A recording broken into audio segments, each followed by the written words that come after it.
पढ़ल लिखल के बात कर रहे बानी जे बाबा साहब के धोखा देले रहे। वो पढ़ल लिखल के बात बाई कि जियते छुआ छूत मनाता अब मरते एक घाट पर जाता तेली धोबी नाऊ चमार विद्वान पंडित बाबा इत्यादि। ये बात हम ऐसे कह रहे बानी कि केहू की घरे तिलक बियाह छठिहार भंडारा पड़ेला तो एगो समाज आवेला, समाज बोलावल जाला जौना के कहल जाला डोम समाज। आ देखी उ खाना कब लोग खाला, नात रिश्तेदार घर परिवार यानी सब लोग खा लेला तो बाद में उ लोग खाना खाला। बाकी मुअला की बात घाट पर लास्ट में उहे भेटाला जौन तोहरी दुआरे सबसे बाद में खाला। माई बाप दुआरे पानी बिना तड़पेला आ बेटा बेटी के कहेला तो बेटी बेटा नजरअंदाज कर देला। लेकिन देखी हमरा तो लागेला कि जियाला से ज्यादा मुअला पर लोग दुलार करेला। एक बात और बा, इंसान के पूछनहार कब आवेला? एगो विधा में जब मरे के होला तो लोगों के तुलसी गंगा जल पियावेला। तो जब तुलसी गंगा जल लोग पियावे लगेला, जब कुछ ना घोटाला तो लइकिया आवेले तो कहेले ए बाबूजी रसगुल्ला खाइबा। पतोहिया आई तो कही ए बाबूजी छेना मंगा दी। दमाद राम कहे ए बाबूजी पकौड़ी खाइबा। बाहर जमाना जब जल ना घोटाला ओ समय पूछनहार आवेले। अमोला की बात एगो और लोग भाषा बोलेला कि राम नाम सत्य है यही सबकी गत है। बाकी तथागत गौतम बुद्ध जी कह गईले कि जन्म मरण सत्य है और यही सबकी गत है। हमरा तो लागेला कि माई बाबूजी से ज्यादा माई बाबूजी की फोटो के जरूरत बा आज की जनरेशन में। ऐसे कि माई बाबू जब मर जाला तो फोटोआ पर माला लगा के दुआरे भंडारा में रखा जाला और लिखल जाला स्वर्गीय फलाना राम, स्वर्गीय फलाना देवी, स्वर्गीय फलाना गुप्ता, स्वर्गीय फलाना यादव, स्वर्गीय फलाना तिवारी। इहे सबके हाल हम रउआ सबके बताओ तनी इतना लोग के भंडारा में हम गईली, बाकी कोनो फोटो के नाम के आगे ई ना लिखल रहे कि नरकीय फलाना राम, नरकीय फलाना देवी। ऐसे से ई साबित होला कि खाली स्वर्ग बा नरक है नहीं। आई गीत के लाइन में बताओ तनी आपके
धरती पर सबसे पवित्र टेंट के गगरा कहावेला।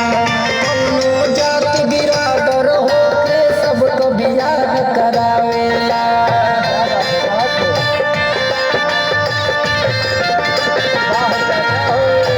हाँ सच कहतनी ए धरती पर सबसे पवित्र टेंट हाउस का गद्दा ऐसे कहली ए धरती पर सबसे पवित्र टेंट के गद्दा कहावेला, कौनो जात बिरादर होके सबका बियाह करावेला। कौनो बरतिहा का जूता अगर गंदा हो जाला तो वही गदवे से चमकावेला। बिहान भइले फिर वे बरतिहन के ओढ़ावेला। पूछला पर हल्का फुल्का न बारात अधिकारी को बतावेला। पढ़ल लिखल लोगवा समझवे डुबावेला। ए भैया नदिया नारा मंदिर बहुतेरा, अरे बहुत घाट नहाया, पृथ्वी का बहुत चक्कर लगाया। बाकी जब पूजा के सवाल आवेला तो बड़ा कम शब्द में लोग देला, कर्म ही पूजा है। धरती पर सबसे पवित्र टेंट के गद्दा कहावेला। कोनो जात बिरादर होके सबका बियाह करावेला। ओही गद्दा से जूता चमकावे, ओही गद्दा से जूता चमकावे। उहे फिर बरतियान के ओढ़ावेला। पूछला तो बारात अधिकारी को बतावेला। पढ़ल लिखल लोगवा समझवे डुबावेला।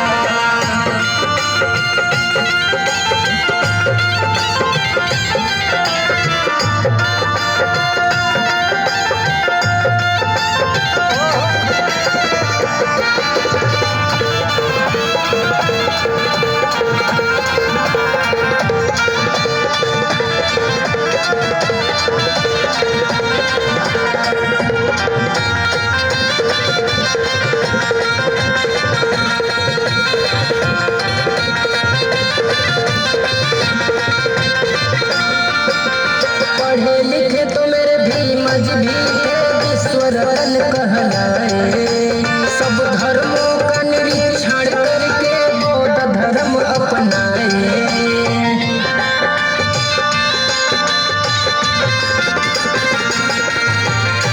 हाँ, पढ़ल लिखल तो हमरे भीम जी भी रहले, लेकिन देखिए पढ़े लिखे तो मेरे भीम जी भी थे, विश्व रत्न कहलाए। सब धर्मों का निरीक्षण करके बौद्ध धर्म अपनाए।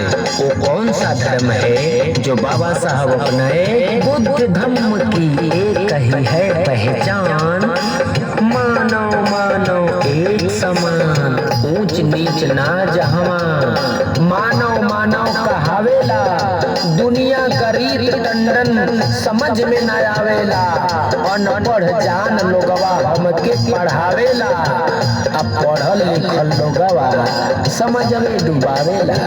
बाबा साहब ये मारे ये बात के कहले कि पढ़ लिख लेंगे तो आप अपने कमाई में से 5% अपने समाज में लगाएंगे। लेकिन आपने पढ़ा लिखा, नौकरी भी पाया, परिवार उठाया और शहर चला गया। आपका नाम चेंज, मकान चेंज, ग्राम चेंज। ये बाबा साहब का सोच नहीं था। बाबा साहब के सोच के टोटल विपरीत आपने किया। इसलिए बाबा साहब ने कहा कि पढ़े लिखे लोगों ने हमें धोखा दिया। पढ़े लिखे तो मेरे भी मजहबी थे, विश्व रत्न कहलाए। सब धर्मों का निरीक्षण करके बौद्ध धर्म अपनाए। ऊंच नीच भेदभाव जहाँ, ऊंच नीच भेदभाव जहाँ, मानव मानव कहावेला। अनपढ़ जान लोगवा हमके फसावेला। दुनिया करी टंडन समझ में